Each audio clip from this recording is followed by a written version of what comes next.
మన దేశం అప్పు పెరిగిపోతుందని మనం వింటూ ఉంటాం. అయితే అమెరికా, చైనా, జపాన్ లాంటి టాప్ జీడిపి ఉన్న దేశాలకి మనకన్నా ఎక్కువ అప్పు ఉందని మీకు తెలుసా? ఇండియాకి $3 ట్రిలియన్ అప్పు ఉంది. అంటే మనం టోటల్ సంపాదించే ఇన్కమ్ మన జీడిపికి 80%. ఒక్కొక్క మనిషికి 5 లక్షల దాకా అప్పు ఉంది. అదే అమెరికాకి $38 ట్రిలియన్ అప్పు ఉంది. అంటే అమెరికా జీడిపికి 125%.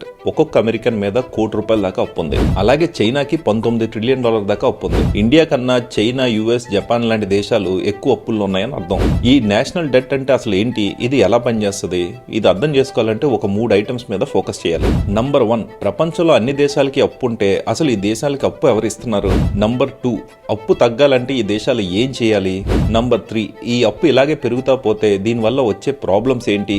వీడియో చివర్లో ఈ దేశాలు ఒకవేళ అప్పు తీర్చకపోతే ఏం జరుగుతుందో కూడా చూద్దాం. Hello everyone, welcome to world affairs. I am Sampath. Content నచ్చితే ప్లీజ్ లైక్ అండ్ సబ్స్క్రైబ్. ప్రపంచంలో అన్ని దేశాల కన్నా ఎక్కువ అప్పున్న యుఎస్ సినారియో తీసుకుందాం. అసలు అమెరికా లాంటి డబ్బున్న దేశానికి అప్పు చేయాల్సిన అవసరం ఏంటి? ఈ అప్పు అమెరికా ఎవరి దగ్గర తీసుకుంది? మన ఫ్యామిలీలో ఉన్నట్టే ప్రతి దేశానికి కూడా ఓ బడ్జెట్ ఉంటుంది. వచ్చే టోటల్ ఇన్కమ్ ఎంత, అయ్యే టోటల్ ఖర్చు ఎంత అని. ఒకవేళ వచ్చే ఇన్కమ్ కన్నా ఖర్చు ఎక్కువైతే ఆ డిఫరెన్స్ కోసం గవర్నమెంట్ ఎక్కడైనా అప్పు తీసుకోవాలి. ఇలా అప్పు చేయాల్సి వచ్చినప్పుడు గవర్నమెంట్ యుఎస్ ట్రెజరీ బాండ్స్ అని కొన్ని బాండ్స్ రిలీజ్ చేస్తుంది. ఒక కంపెనీ తన షేర్లు అమ్మినట్టు. ఏదైనా కంపెనీ షేర్స్ అంటే ఆ కంపెనీ దివాలా తీస్తే ఆ డబ్బులు పోతాయి. అదే యుఎస్ లాంటి పెద్ద దేశం దివాలా తీయడానికి ఛాన్సెస్ తక్కువ. అందుకే మార్కెట్ లో స్టాక్స్ కన్నా ఈ బాండ్స్ ని ఒక సేఫ్ ఇన్వెస్ట్మెంట్ కింద చూస్తారు. ఈ బాండ్స్ కి 5, 10, 15 ఏళ్ల మెచ్యూరిటీ ఉంటది. ఈ మెచ్యూరిటీ టైం వచ్చేసరికి తీసుకున్న డబ్బుకి చెప్పిన వడ్డీతో పాటు ఆ దేశం బాండ్ ఓనర్స్ కి డబ్బులు వెనక్కి కట్టాలి. అయితే ఈ బాండ్స్ ని ఎవరు కొంటారు? Number 1, private investors. అంటే మనం కూడా ఈ బాండ్స్ ని కొనుక్కోవచ్చు. అంతేకాదు, మనం మన సేవింగ్స్ ని మ్యూచువల్ ఫండ్స్ లోనో, ఇన్సూరెన్స్ కంపెనీల్లోనో, బ్యాంకులో డిపాజిట్ల కింద సేవ్ చేస్తే ఈ బ్యాంకులు, మ్యూచువల్ ఫండ్ కంపెనీలు ఆ డబ్బును పట్టుకెళ్లి బాండ్స్ ని, షేర్స్ ని కొంటాయి. Number 2, foreign countries. ఒక దేశం అమ్మే బాండ్లని వేరే దేశాలు కూడా కొనుక్కుంటాయి. అంటే అమెరికా అమ్మే బాండ్స్ ని చైనా, యూకే, జపాన్ లాంటి దేశాలు వాళ్ళ డబ్బులతో కొనుక్కుంటారు. ఇలా చేయడం వల్ల ఆ దేశం ఎకానమీలో ఉన్న రిస్క్స్ ని కొంచెం స్ప్రెడ్ చేయొచ్చు. అంటే ఫర్ ఎగ్జాంపుల్, జపాన్ ఏదైనా ఆర్థిక మాన్యంలో పడితే అది యుఎస్ తో కొన్న బాండ్స్ దగ్గర ఉన్న డబ్బు సేఫ్ గా ఉంటది. ఎందుకంటే ఆ డబ్బు అమెరికా దగ్గర ఉంది కాబట్టి. ఇంకా 3వ సెక్షన్, అదే దేశానికి ఉన్న సెంట్రల్ బ్యాంక్స్. ఈ సెంట్రల్ బ్యాంక్సే ఆ దేశం కరెన్సీని ప్రింట్ చేస్తాయి. వాళ్ళు కొత్తగా ప్రింట్ చేసిన కరెన్సీతో ఆ గవర్నమెంట్ బాండ్స్ కొనుక్కోవచ్చు. సో ఇలా ఎంత అప్పు ఉంటే అంత డబ్బు ప్రింట్ చేసి బాండ్స్ అదే దేశం కొనుక్కోవచ్చు కదా, వేరే వాళ్ళకి అమ్మడం ఎందుకు అన్న క్వశ్చన్ రావచ్చు. ఇలా విచ్చలవిడిగా డబ్బులు ప్రింట్ చేస్తే ఆ దేశం కరెన్సీ వాల్యూ తగ్గిపోయి ఇన్ఫ్లేషన్ పెరిగి నిత్యావసర సరుకుల ధరలు కూడా పెరుగుతాయి. సో ఇన్ షార్ట్, ఈ దేశాలన్నీ చేస్తున్న అప్పు మన డబ్బుతోనే. మన డబ్బు అంటే మనం కట్టే ఇన్కమ్ ట్యాక్స్ కాదు, దాని తర్వాత మనం చేసుకునే సేవింగ్స్, మనం చేసే ఇన్వెస్ట్మెంట్స్ ఏ కంపెనీలో అయితే పెడతామో ఆ కంపెనీలు మళ్ళీ ఆ డబ్బును తిరిగి తీసుకెళ్లి ఈ దేశాల బాండ్లు కొనడంతో ఆ గవర్నమెంట్లకి అప్పులు ఇస్తాయి. సో ఒకవేళ ఏదైనా దేశం తీసుకున్న అప్పు తీర్చలేక దివాలా తీస్తే పోయేది మన డబ్బే. మరి తీసుకున్న అప్పు తగ్గాలంటే ఈ దేశాలు ఏం చేయాలి? మళ్ళీ అమెరికా ఎగ్జాంపుల్ తీసుకుంటే 2001 తర్వాత అమెరికా బడ్జెట్ ఎప్పుడు డెఫిసిట్ బడ్జెట్ లో నడిచింది. అంటే వాళ్ళకు వస్తున్న ఇన్కమ్ కన్నా వాళ్ళు చేస్తున్న ఎక్స్పెండిచరే ఎక్కువ. ఒక దేశానికి ఆదాయం ఏముంటది, ఖర్చులు ఏముంటదో ఒకసారి చూద్దాం.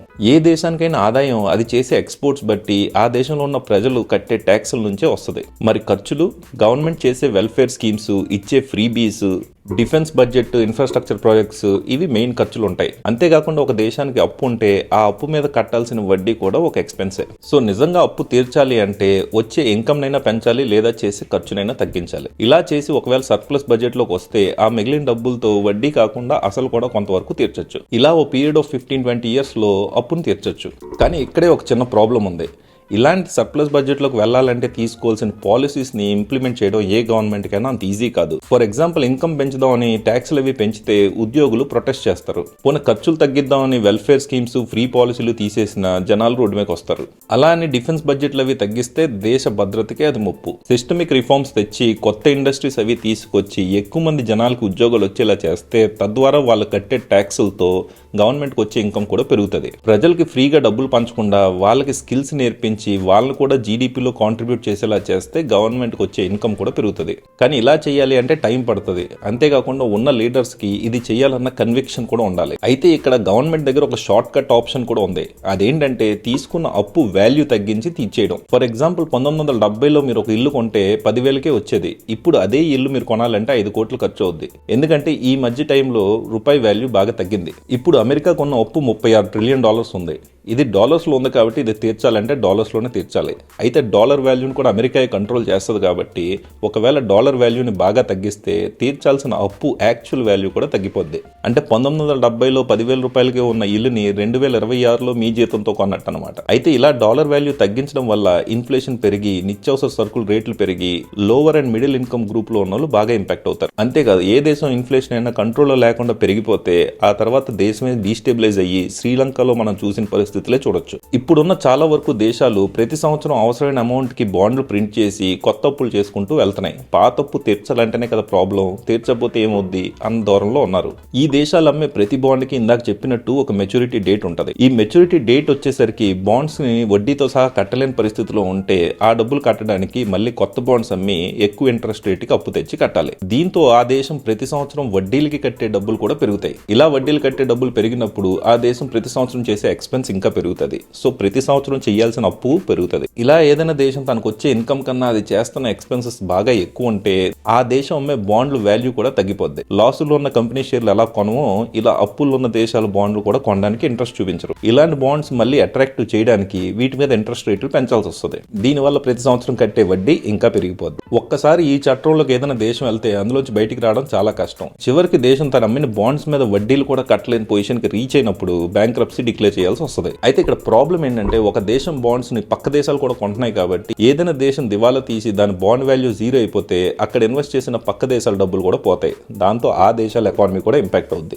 పెద్ద దేశాల్లో ఏ దేశం ఫైనాన్షియల్ మిస్ మేనేజ్మెంట్ చేసి దివాలా తీసినా దాని ఇంపాక్ట్ తో మొత్తం ప్రపంచం అంతా రెసిషన్ వచ్చే ఛాన్స్ ఉంది. సో ఈ అప్పులు బోగట ప్రపంచంలో ఎప్పుడు అవుతుందని మీరు అనుకుంటున్నారో కమెంట్ చేసి చెప్పండి. ఇలాంటి టాపిక్స్ మీకు నచ్చితే సబ్స్క్రైబ్ టు ది ఛానల్.